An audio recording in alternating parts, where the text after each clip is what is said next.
আপা মনে হয় গ্রামে এসে অনেক আনন্দ পাইতেছেন। হ্যাঁ আনোয়ার ভাই, অনেক বছর পর নানু বাসায় যাচ্ছি, এই জন্য ভীষণ খুশি লাগতেছে। এইটা তো আপনার নানু বাড়ি না, তো চাইলে তো আপনি প্রতি বছরে আসতে পারেন। হ্যাঁ, এইটা একটা মিস্টেক করছি আমি, এখন আমার আফসোস হচ্ছে। প্রত্যেক বছরে আমি ছুটি পাইলে দেশের কত জায়গায় গেছি, কিন্তু নানু বাসায় আসি নাই। কত সুন্দর প্রাকৃতিক পরিবেশ, গ্রাম, মাটির ঘ্রাণ, অন্যরকম ভালো লাগতেছে। আপা আমি তো আছি, যখন মন চাইবো শুধু আমারে বলবেন, দেখবেন আমি আইসা হাজির হয়ে গেছি।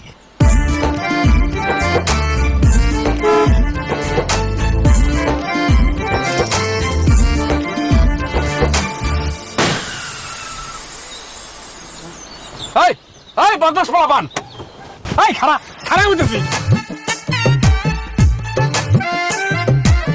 হায় হায় হায় সর্বনাশ, দিছে আমার চাক্কাটার পাঞ্চার কইরা। এই বদমাশ পোলাপান, আরে রে, উত্তেজিত হবেন না আনোয়ার ভাই, কি হয়েছে? আপা চাক্কাটার পাঞ্চার করে দিছে দেন ব্রেক দিয়া। আচ্ছা ঠিক আছে, বাচ্চারা তো একটু দুষ্টামি করবেই, আমিও এরকম ছোটবেলায় অনেক দুষ্টামি করছি। আপনি যান, দেখেন কোনো মেকার টেকার পান কিনা, গাড়িটা ঠিক করে নিয়ে আসেন। একা যাইতে পারবেন আপনি?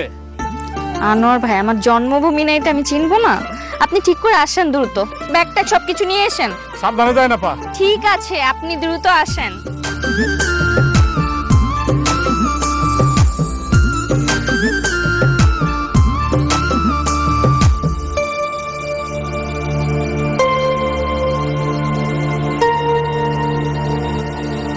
এতক্ষণ তো লাগার কথা না।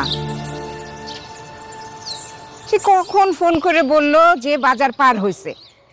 এতক্ষণ লাগার কথা বলতো। আম্মা, রাস্তাঘাটে আবার কোনো বিপদ আপদ হইল না তো? কেমন কথা বলো তুমি? তোমার মুখে শুধু আজে বাজে অলক্ষণে কথা। এত আদেক খেতার কি আছে?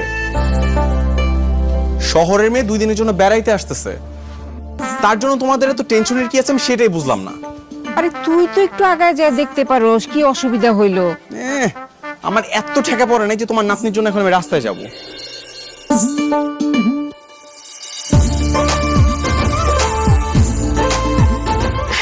ওই চাইসা বসছে।